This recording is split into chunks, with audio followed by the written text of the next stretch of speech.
Our next speaker is Vancouver-based filmmaker focusing on water and energy. His short docs, including Oil in Eden, Farmed Salmon Exposed, and Power Play, have screened at many international festivals and have garnered hundreds of thousands of views online. He was the director of photography for the political doc Whipped, The Secret World of Party Discipline, which aired this year on CPAC.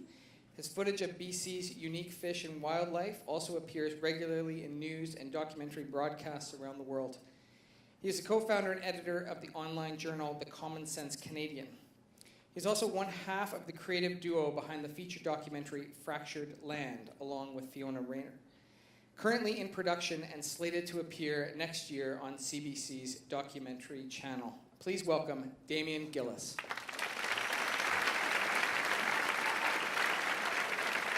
Thank you very much. And I want to first of all just say it's a privilege to be gathered here tonight on unceded Coast Salish territory.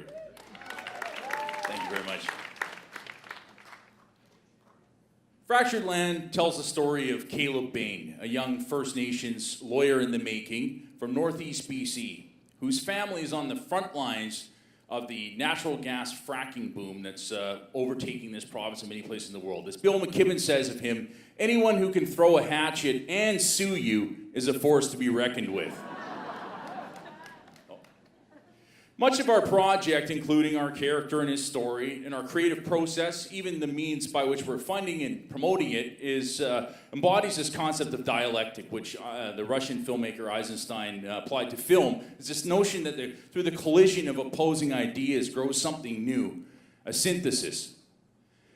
Caleb, in his life, he embodies this, and the fractures that we explore, in the fracking process are also embodied in him. It's a metaphor for the fractures inside himself, his own family. They're grappling with the competing pressures of having jobs for their families and protecting their sacred environment. And Caleb has one foot in the modern world of the law and also another deeply rooted in the traditions and lands of his people. And we followed him speaking to other Indigenous people who are confronting the same conflicts. And they tell us that many of them their family members feel they have to work in these industries to feed their children. Caleb's own family, half of them work in the industry, the other half are staunchly opposed and concerned about the impacts on their traditional way of life and the things that they hold dear.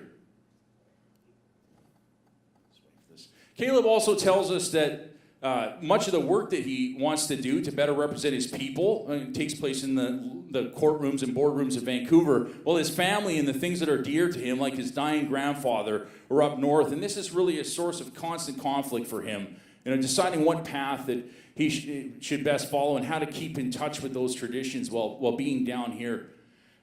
This synthesis process really applies to our creative process. This is my talented co-director, Fiona Rayner, who couldn't be here tonight.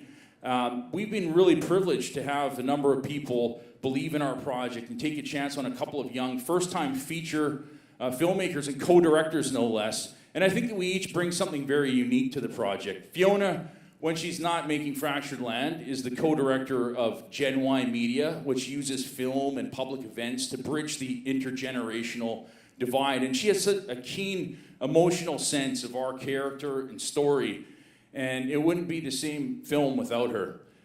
Myself, as I mentioned before, in my other job, I'm an environmental journalist, and I publish an environmental resource news journal called The Common Sense Canadian, which means I'm often following and reporting on the oil and gas industry in this country and around the world, and that gives me a different perspective, and I really believe the film would not be what it is if it wasn't for this unique combination of our skills and perspectives. We also learned that on our first trip up north with Caleb that his grandfather and mine, ironically, were best friends 60 or 70 years ago as trappers and fur traders in the north.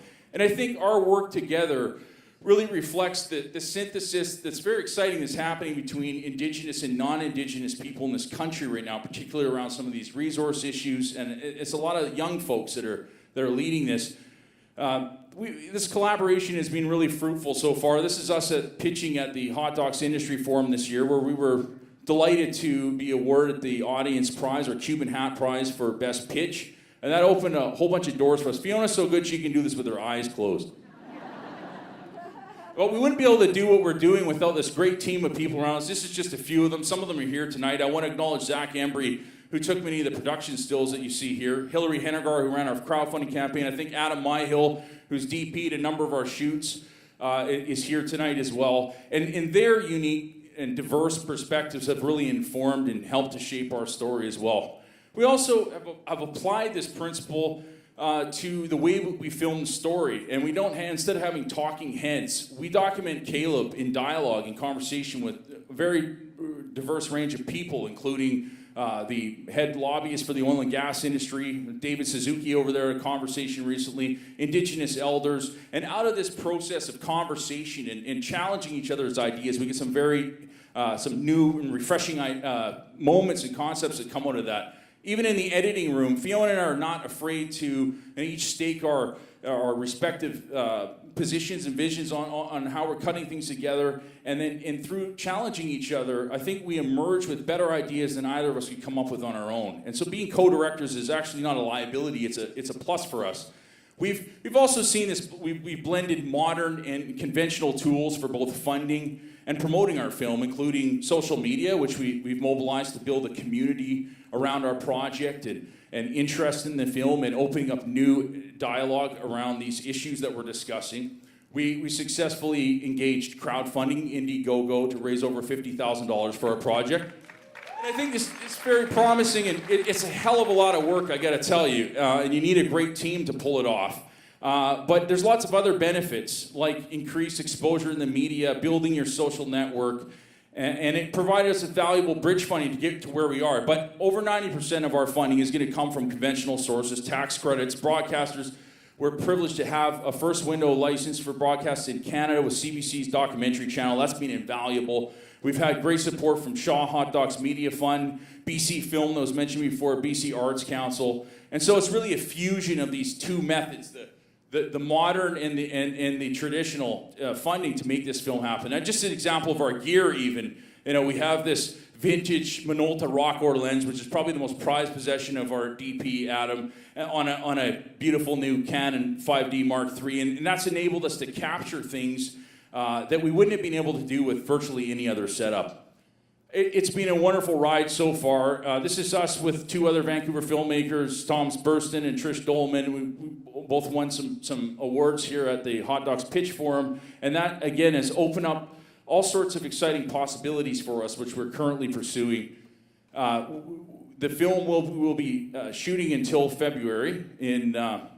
sorry, I got a different... we got these backwards, but Caleb is clearly a fascinating character at a fascinating time. And he's really born out of the contradiction of these opposing forces that have galvanized him into a leader for the future. And it's really going to be our privilege and pleasure to share his story with you. And I think some of the new ways of thinking that can be applied to the key challenges shaping our world. Thank you very much. Masicho.